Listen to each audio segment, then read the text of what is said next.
Righto. Thanks, Kerry. Don't know that I love this. I just keep getting roped into it and couldn't come up with a good reason not to, but anyway. If anyone was at Weed Smart last year, you would have seen some of this presentation, but I've sort of adapted it and added to it with another year of chaff decks on it. And it was good that first farmer presentation of Peter's there this morning. Pete and Kylie put that one together, and yeah, that sort of leads in pretty nicely to what we're doing with sort of similar experiences in a couple of years with the chaff decks. So that is it. So it's my wife and I, and my wife Di, and then our off-sider that's been with us for 10 years, Ryan. Sort of, we are it. Cropping only. So that's our rainfall, sort of 500 mils when it does happen, April to October. Now soil types, we've sort of got clay loams to clays, and we've got low pH, getting down to the mid-4s before liming and bringing it back up. Trying to keep it up around 5 pH if we can. Aluminium associated with that on the low pH, and then we run into some sodic shit red clays that we call it. We crop a couple of thousand hectares, some of that's share farmed. And then we contract farming like another 700 hectares where we do the full operation for absent landlords. So basically just growing wheat, canola, some narrow leaf lupins, favour beans on the heavy ground, and a few field peas occasionally. Some of the factors, just the soils, just trying to maintain soil structure and fertility. So we're doing zero till with a disc and retaining stubble, controlled traffic, and just fertility and lime, gypsum and the usual NPK and all the usual, what you take out you need to put back in. Weed management and sowing time. We're basically just sowing by the calendar, and we have been for probably 10 or 12 years since we sort of went to CTF, and Greg talks about those, half or medium house brick size clods, and we used to get that, and it used to determine whether we'd stop sowing or not. Once the seedbed got cloddy, we'd have to pull up, whereas now we can crack into it any time of the year. And we may not necessarily have moisture, but we can get a fantastic seed bed pretty much any time of the year. So we sow by the calendar, and that's getting earlier every year just with stored moisture and all the rest. Try to be timely with our application of pesticides, but you all have the best intentions, and then you run into a fortnight of frosty weather and you can't let your clethodim out and things get a bit pushed. The aim is, and there's no livestock on the cropping areas, and they don't last long if we see them on there. So it's all controlled traffic. So we've been controlled traffic since Kirrily sent me to a CTF conference in Gatton in about 2005 or something. So we've been CTF, the penny drop. So on 3 metre wheel centres with everything, 2 metre RTK with the auto steer. So we've been sowing and harvesting now on quite a while on 12 metres. We do our lime and gypsum on 12. We do some spraying with the coupe, and we spread at 24. For most of our spraying with the Gold Acres and spreading with the Landico is all done at 36 metres is the preferred way to get over the ground. So we're now on a disc seeder with a 285mm spacing, which we shuffled around and changed for this year. And we have the option for wide rows. The 571 is basically the mid-row banders on a 3-row John Deere. So whilst they should be putting urea down, we can actually use them for the wide row seeding. And you hear a lot of talk about narrow rows and all the rest, so we just sort of wanted to go in a different direction, just to be different or difficult. And but it gives us some options now with the wide rows, the lupins and beans like that, to perhaps get into shielded spraying and attack it a different way. It may not work, but we'll have a crack. Major weeds, annual ryegrass, some of that's herbicide resistant, and some of it takes a fair bit of killing. We are winning in some places, we're still battling in others. We've got a bit of herbicide resistance in wild oats, some resistant testing has sort of shown us what still works. Wild radish has sort of become less of a problem, just persisting with it. We have no resistance to it, and we've just really driven the numbers down over 15 years, just being pedantic about it, and it's still there. We spray paddocks as though they've got wild radish in them, just so that's not there. It's just a weed we don't want, but I guess we've just always done a mix and a rotate of herbicides to be conscious of it, and we've really driven that down. But now these south thistles and fleabane and that through summer fallows and all, it's just starting to drive us nuts like it is you guys up here, and more of a problem particularly following pulses and favour beans. You haven't got a lot of in-crop sort of options, and they just go berserk. So we're talking about this narrow windrow burning. So this talks about narrow windrow burning, then leading on to chaff decks and all the rest of it. But with our narrow windrow burning, mostly was done in canola, but we're still spraying under the cutter bar with the Weed Master, with the DST. Only been doing that since it's been registered in more recent years. So you've got a little shielded sprayer here behind the cutter bar, so it's spraying everything under the windrow, and the trailing sprayer is spraying out to the width of the 12 metres here behind. And so doing that, and then in conjunction with the narrow windrow burning, has been working really well. And you're targeting this annual ryegrass, like these plants here, and you can see that, like they're going to set nice viable seed that aren't going to get captured, and they're not going to end up on the narrow windrow burn for burning, or they're not going to end up in the chaff decks. So we're taking care of them with a bit of DST. It's surprising, and even how much it stops the regrowth of wild oats. If you munch the top off a wild oat plant, it's still reasonably fresh at that time of year. He'll set up, keep growing and set seed, and he'll just back to your seed bank. So it stops them. And it definitely delays, if not eliminates, the need for that first summer spray program. So you get a big rain event come harvest, you've already taken out your even small flea bones and other things that are in underneath the stubble. You just don't have to go near those canola stubbles, you just concentrate all your cereal stubbles and all that for your first summer spray. So that's, whilst it's a pain at windrowing time, it's just another job out of the road once you get your first summer spray. So we went to the narrow windrow burning, and we first did it, we were doing it to reduce the weed seed bank, and Greg suggested it. We did it back in March 2005, so we windrowed the 2004 harvest, was it?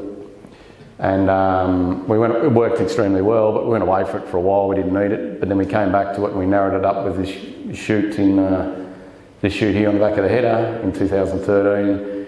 Did that for a number of years, and canola is our preferred crop to do it in. Just as you were talking before, someone said about the chickpeas, you don't have that stubble load and all the rest of it, and it just works without getting away too badly. But we have burnt lupin windrows, and we have done wheats with mixed results. And the normal idea when you've got narrow windrow burn, you line up your windrows this way, but you should burn them across ways and drop a fire across them and let them burn down the road to get the best effect. But on controlled traffic and rattling across those when we were still a rigid furrow with a flexi coil and press foil knife points, it's just too rough. Just rattle the guts out of the bike, or we don't drive utes across the paddocks. It's not on with controlled traffic, so we come up with this harebrained unit here. So that's an old ground glider, gold acre ground glider. Because you're only from that row to that row is only actually 12 metres, and from that one across is only 12 metres, you can actually do a 36 metre effective pass with a 24 metre rig. So we set that up, and we've got a liquid tank on here, and we had to play around with the brew with that over the years to sort of work out what brew to run without blowing things up. And we just got a little gas pilot light out here, so it's basically like a, what do they call them, the little fire lighter type things. So it's just a gas pilot, and we've got a magic box in here that we made up, so we could delay the time between drops down the paddock. So whilst we're travelling with the length of the road, we were timing the drop of the fire out the back. So we drop a charge of fire on the row, and then nothing for whatever length of time we wanted down the row, and then drop another one. So at the start of the day, when you've got plenty of time for them to burn out, you would delay that interval as far as you could. As it got later into the evening and you're running out of time, you'd drop them pretty rapidly, and towards the end you might have her on full charge just to finish those last few rows, just to go home sort of thing, and then she'll light up. And we could do 60 to 70 hectares an hour with that. And I thought it was pretty good, because rather than me on the motorbike going across the all bloody day, I could rock along there with the radio going flat out on Twitter, doing about 20k an hour, CTF, air conditioning going, and someone's down here in the smoke watching the fire. And I just let it rip and say, yeah, give me a yell if it gets out. So that worked well. So that's it there, and that's it dribbles a bit, but depends on how you set it up, and that's probably dropping at pretty close intervals. You had the fire unit on there. We had to use it a few times, but it was getting a few close calls. But when we got it, it was working well. But it was a better way of doing it than riding across the bike or across the paddock. But we just got jacker burning. It was just too, because when the plan comes together and that's successful there in a canola stubble, well, geez, it works well. It does a great job. There's no doubt the narrow windrow burning gets rid of weed seeds, and it done well. It works well. It's really good. But it doesn't always go to plan, and that's just an adjacent paddock with a bit heavier stubble load, wind in a different direction, and whoosh, she just takes too much, and you don't want to lose that ground cover. And it's not always successful. You have wet windrows, there's more rain coming, you've got to get them burnt regardless because they're going to get wetter and they won't get burnt. You light them up and you get this sort of, undesirable effect. And you've got the challenges. You're trying to contain a windrow burn. If you have planted canola in there and then you start getting these stubble loads, you just don't burn that. You don't burn windrows, you burn that paddock and half the neighbours out if you happen to light them up. And there was a couple of comments like that ground cover has proved critical to us. Like, whilst we don't have the strip disc till and all that sort of system, these 2 years of wheat stubble in there, we've got a lot of ground cover. We actually planted 970 winter canola in there in 2016 in the middle of March with no rainfall, just on stored moisture right to the surface, and everyone said, "You're like, you're mad, it's not going to come up." Well, by the 1st of July it was up to your knees. And that's just with stored moisture under that system. So yeah, that's what Greg was talking about before, trying to grow longer season type crops because we can plant. Like, it was hot and it was ridiculous. I'm going, geez, I've just spent $70 a hectare on seed alone here for this job in the middle of March. I hope it works, but it was unreal. It was the first paddock we did with a disc seeder too, so we were just trying everything. We just narrow window burnings, like it escapes, burns the whole paddock and beyond, the smoke hose, the pollution, the time, the loss of ground cover. So yeah, there is probably the need to strategic burn, perhaps if you have to. We thought that, but we're going to try and eliminate burning. The other problem you've got is just that everything's in the row with the narrow windrow burning. Whilst it works, yep, but you're taking everything, you're concentrating nutrients, and just that loss of ground cover I mentioned before.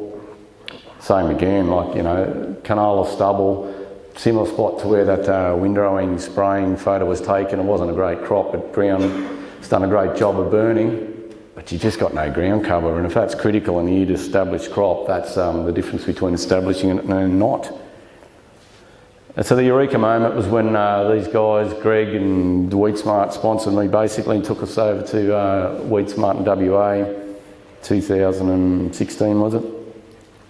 Yeah, at Gary Lang's, and we were looking at his paddock and saying, well, you've got these weeds, ryegrass or whatever other weeds he had on the rows, and he said, yeah, but they've been here on the tracks, we're going to harvest them, we're going to put them back there. Like, they're concentrated and you can deal with them there if you have to, but you don't have to. And the guys in WA, they've been doing it for so long, so that it takes beyond 2 years. Certainly when you get to 4 to 5 years, the concentration of chaff and weeds and that on the tramline itself starts to sort of take care of itself, and natural attrition and all these things happen.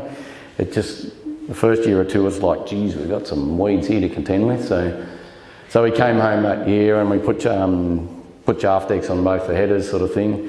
One of them's the contracting one, and the place we're going contracting at, we all agreed that we'd go to chaff decks, so one in, all in, so they did their header and we did ours.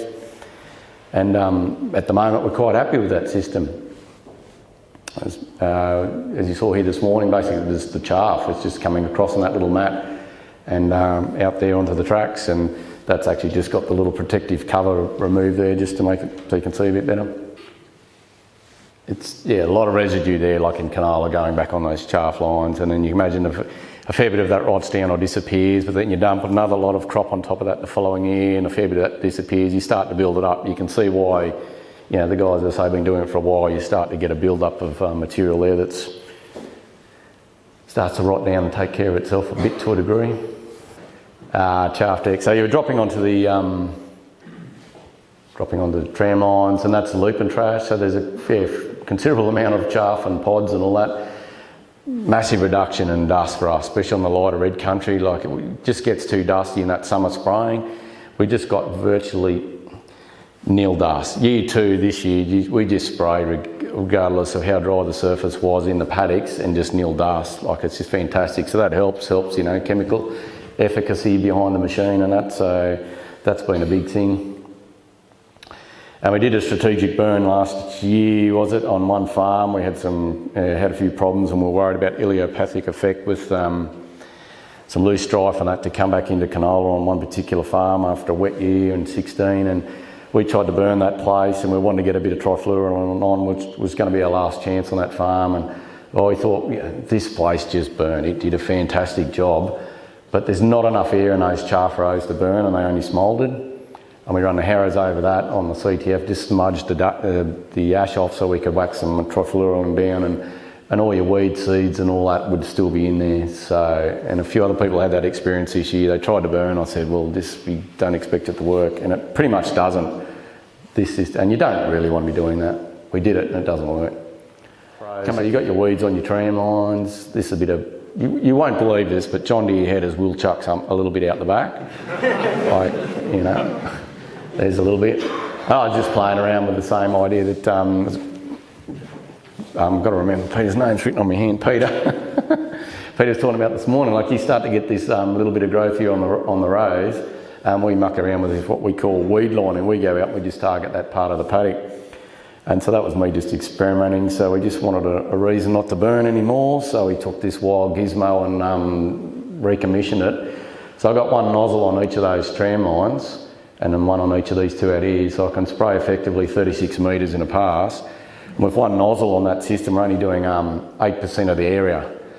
So you can go out with all these camera sprays and that and do a great job and target, 8% of your area doing volunteer cereals or whatever. But the ones that we've captured and put on the tram lines, we can do that with a known 8% of the area just with one nozzle over that road. So didn't really have to take that out, but I did, and made the paddocks look awfully clean then for quite a while until we came back and did a blanket spray for, and that's it again there, just weed lining, as I call it, just spraying the weeds. Just one nozzle doing this one here. So we didn't do any of that this year, but they're just things you can do, and you don't have to freak out and think you've got to run around and do your whole farm like that. So this is the wheat that was sown, probably the disc, and sown into a canola stubble. And we had volunteer canola ryegrass on those chaff rows. The paddock had been sprayed with a bit of Roundup and Striker or Roundup and Goal or whatever as a knockdown, but just enough niggly stuff in here and annoy me. So I sprayed those chaff lines only with that rig from the previous slide. And while most of the farm sort of got this brew up here, like a Secura and a Gramoxone as the double knockdown, and it's sort of up around a $40 hectare brew, because I only put it on this clean paddock, only did it on the tram lines, I've got that brew down to $3.85. That was just a 70 hectare paddock around and over to trial, and all of a sudden you've saved, many thousands of dollars just by doing that on one paddock that doesn't warrant spraying.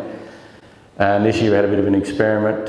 We had our $40 hectare Secura, as good as the bloody good old Bayer, where's John, Secura is, at $40 a hectare. It's sort of a bit prohibitive to just go and splash it out on every acre if you don't need to.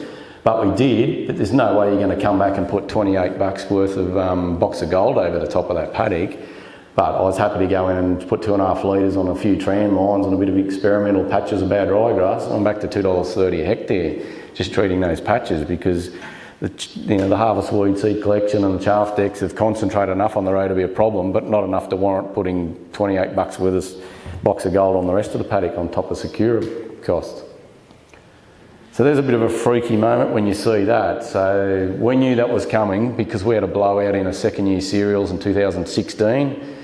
Terribly wet season. Big area of this part of the paddock was up against the road. The road was flooded for months and it just backed up water. The wheat died, the ryegrass flourished, and so what do you do?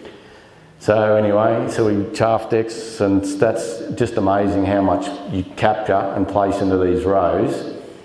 And so this is our worst block. There's 150 hectares in this block, and quite a bit of it. One end's particularly bad.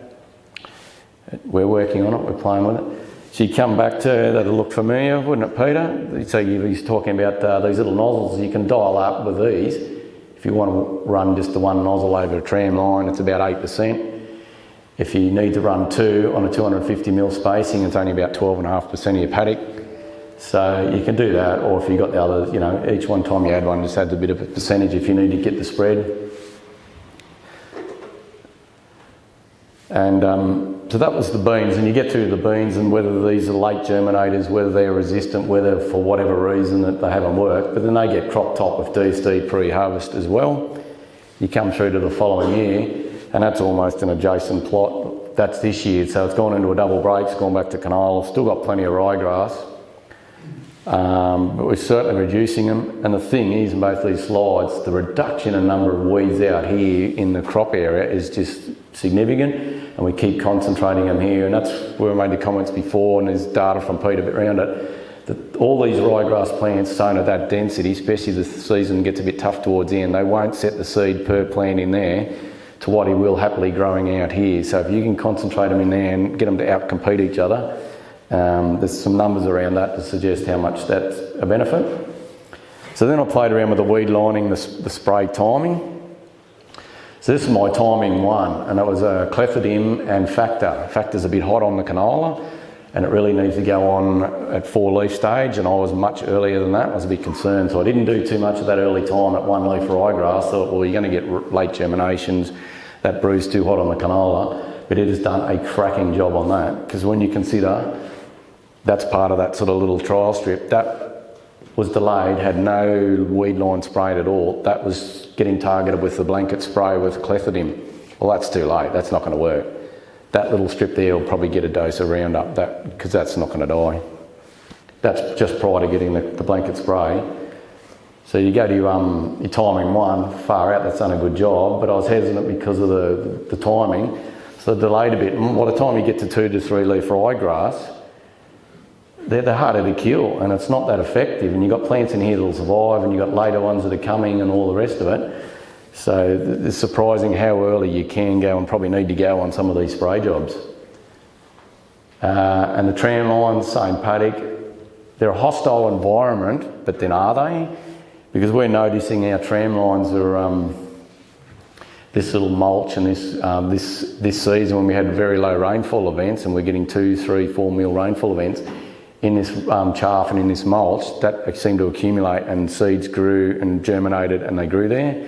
Whereas they weren't germinating out here. You get a 3 or 4 mil rainfall event, they either didn't germinate or they germinated and died. So they got going here earlier, so that mulch is a bit of an environment for that ryegrass to germinate in some of these paddocks. But, and it just seemed to be better. Like, I was definitely getting more advanced ryegrass earlier on the tram lines than I was in the paddock, so I had to probably target them as a weed line spray early.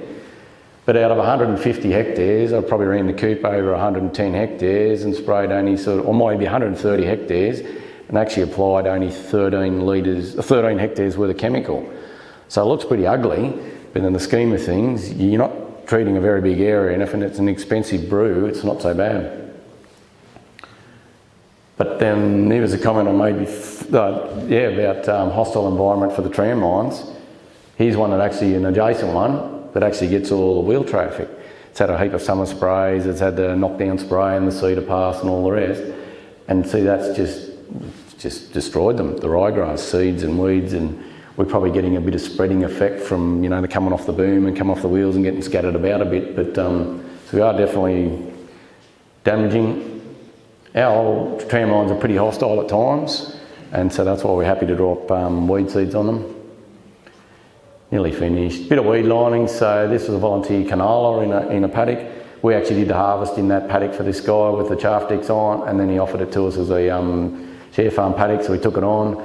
And we didn't actually do anything to that prior to now, but I just run a bigger nozzle replace the nozzles over the weed lines, 20% instead of an O2, I run an O25, so I've got a 25% extra chemical going on my tram lines all the time anyway, so I can sort of counteract the size of some of these weeds, the size and the density of them by water rates and chemical rate compared to what I'm applying out here just in one pass. Just an observation, frost on the tram lines.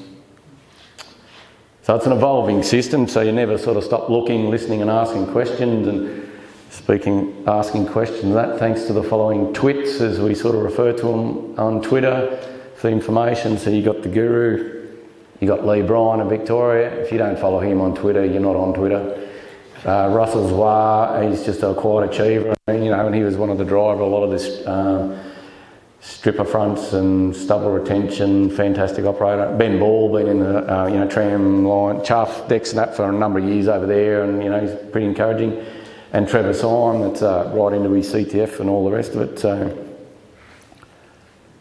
I put these in for Pete Newman. I'm shattered he's not here. So if you want to take a photo of this, anyone's on Twitter, put it up, tell Pete, this was the take-home message.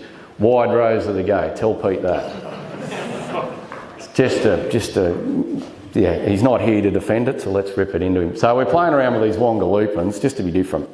So we're running them out, we're putting these down the mid-row banders. So on the front row of a John Deere 3-row machine, the mid-row banders put down our urea. We've set them up with spike closer wheels and the press wheel, and we've got them a dedicated wide row sowing rig. And so they're out to that 571mm, roughly 22 inches. And so these ones here are just nicely placed, and the configuration and everything had to work around placing these either side of a tram line, a chaff line. So we're not trying to plant a wide row crop in that, because if it doesn't establish too well, it's too wide to the next one. They're starting to get going now, and the next panic in the next few weeks is to try and make a shielded sprayer, to try and do some shielded spraying in these crops and play with some timings and some rates, and try and pick up some, the dreaded prickly lettuce, milk thistle, maybe any resistant ryegrass that survived. Anything else that wants to stick its head up, we'll try and get them with a bit of gramoxone, or we're going to play around with glyphosate, or anything we can sort of do. And wide row wheats, like why not? And that was only a week or so ago. That was a photo on Twitter having a bit of a go at lack of management in drought season. So, that's, wheat on 22 inches. It's on stored moisture. It had companions in there that have been sprayed out, and there's not the crop competition. You've got to believe the numbers be around the row spacing and the yield benefits and all the rest of it, but there's 24 hectares or something like that in this little paddock, but the adjoining paddock, there's 67 hectares of replicated trials with wide rows, narrow rows, plus or minus urea, plus or minus, and you name it, mix of companions, and we're going to get some numbers behind all that. And any of us that have seen the paddock, we're nearly betting this wide row wheat's going to be the highest yielding this year, the way it looks. It may not be at the end, but geez, it looks good compared to the 11-inch row stuff. But I don't know, you just got to try this radical stuff. I'm not going to say the wide row wheat over across the program, but there's 20 odd hectares in there just to see what happens. And that's it there with the, it's had the companions, tillage radish and purple top turnip and favour beans in there on the in-between rows, and we've just bombed it all out, and yeah, we'll see what happens. We'll get some numbers behind that. There's a lot of work in this companion cropping there's evidence to say that, the crops grow better, but we want the numbers behind it. At the end of the day, I want to know how much does it cost for these companions and the seed, what's the moisture deficit and therefore the yield deficit for that wheat that's growing with it, or are there any, benefits to the following crop sort of thing. So we'll crunch the numbers. It'll drive us nuts at harvest time to, do all these replicated plots, but we'll get some pretty handy numbers this year and next. So that'll do.